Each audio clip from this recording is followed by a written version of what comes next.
블랙핑크 하이라이트 같은 경우는 사실은 이제 스타일리스트로 들어갔어요. 그래서 하이라이트 스타일리스트를 하면서 이제 어쨌거나 YG는 다른 타사 이제 아이돌들보다 조금 탈아이돌적인 어떠한 컨셉들을 많이 하잖아요. 이제 그러는 와중에 제니 씨가 제안을 주셨던 게 스타일링도 뭐 멋있게 하고 힙하게 하는 건 좋은데 아직까지 이제 한국적인 한복을 뭔가 힙하게 전통적이지 않게 뭔가 풀었던 패셔너블하게 풀었던 건 없었던 것 같은데 그런 걸 해보고 싶다 하셔가지고 그때 이제 그럴 거면 내가 제일 잘하는 커스터마이징을 해보자 해서 사실 그게 대부분 분들이 이제 한복을 입혔다라고 생각을 하시는데 사실 그게 지수 씨랑 이제 리사 씨 같은 경우는 사실 한복을 입힌 게 아니라 한복이 아닌 옷을 한복으로 커스텀을 한 경우들이거든요. 그래서 한복을 컨셉으로 가져간 거지 한복을 입힌 건 사실 3피스 정도밖에 없어요. 그래서 그때 어떻게 보면 그것 때문에 사람들이 이슈화가 되고 약간 반응이 좋았던 것 같기도 하다는 생각이 들기는 하는데 그 일 진행은 어쨌거나 스타일리스트로 시작을 해서 커스터마이징을 하고 그걸로 이제 가온 뮤직 차트 어워드에서 이제 상을 받게 돼서 되게 좋은 기억에 남는 좋은 작업인 것 같습니다. 네.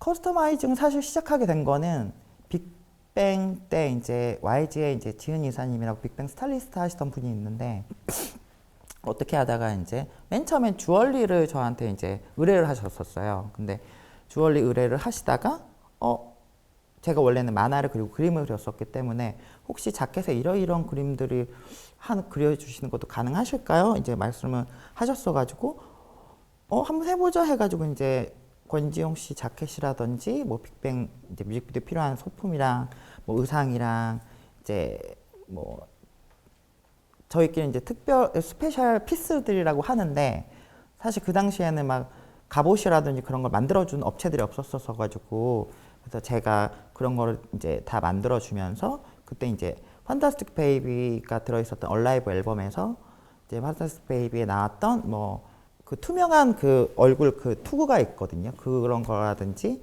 아니면 몬스터에서 이제 몬스터를 표현하기 위한 이제 패션 피스들을 이제 제작을 하고 하다 보니까 그게 이제 외부로 이제 유출이 돼서 이게 이런 사람들도 있대라고 하면서 이제 그때부터 어떠한 커스터마이징 작업들을 많이 하게 되기도 했고 어떻게 보면 요즘 그 남자 아이돌들 보면은 그 수트 자켓 같은 거에 이렇게 비딩이라고 하는데 막 비즈라든지 막 보석 같은 거 이렇게 뭔가 이렇게 달고 하는 것들이 사실 그 당시에 빅뱅이 처음 콘서트에서 그걸 했었거든요. 그래서 그 이후에 그런 것들 따라하는 경우들도 많이 나타났고 약간 빅뱅이랑 작업했었던 경우에 조금 제가 좋았었던 에피소드는 그 지용 씨가 자기가 LA 콘서트를 가는데 거기에 한국적인 어떤 무드를 가져가고 싶다고 하셔서 이제 고민을 또 하다가 그 당시에 이제 힙합 막 유행하고 이제 뭐 21 빅뱅 유행하면서 반다나라는 어떤 아이템이 되게 유행을 했었거든요.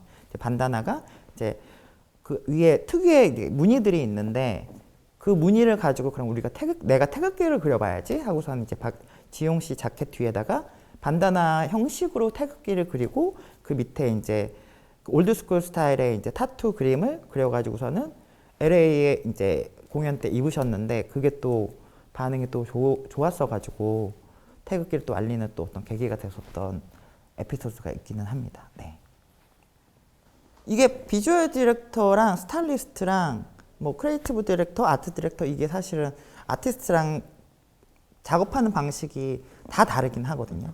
그러니까 비주얼 디렉터는 사실은 회사와의 어떤 커뮤니케이션을 많이 하게 되거나 아니면 감독님이랑 뮤직비디오 감독 내지는 어떤 앨범 디렉팅 하시는 분이랑 어떤 소통을 하는 경우가 더 많고 스타일리스트 같은 경우는 이제 아티스트랑 뭔가 더 소통을 하는 경우들이 많고 이제 아트 디렉터는 이제 순수하게 이제 뭐 포토그래퍼나 이제 감독님이랑 이제 뭔가 더 소통을 하는 경우들이 많은데 저 같은 경우는 뭐 다른 어떤 분들은 모르겠지만 저 같은 경우는 저는 약간 주체적으로 뭔가 이걸 해야겠다는 생각보다는 제가 어떤 결과물을 내기 위한 팀원의 어떤 구성원이잖아요. 그렇기 때문에 내 욕심을 내기보다는 그 사람이 어떤 결과물을 원하는지에 대한 얘기를 더 많이 하는 편이거든요.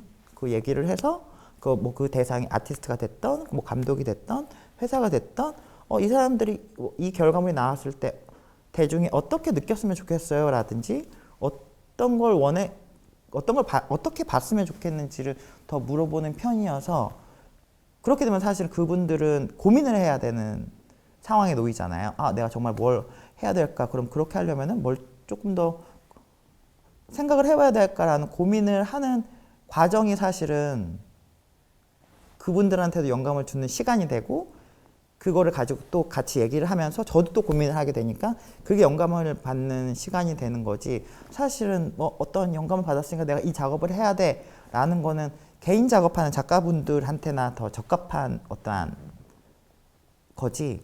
저희 같이 이렇게 어떤 팀워크로 모여서 뭔가 하는 직업에서는 오히려 서비스적으로 생각하는 게 더 좋은 것 같아요.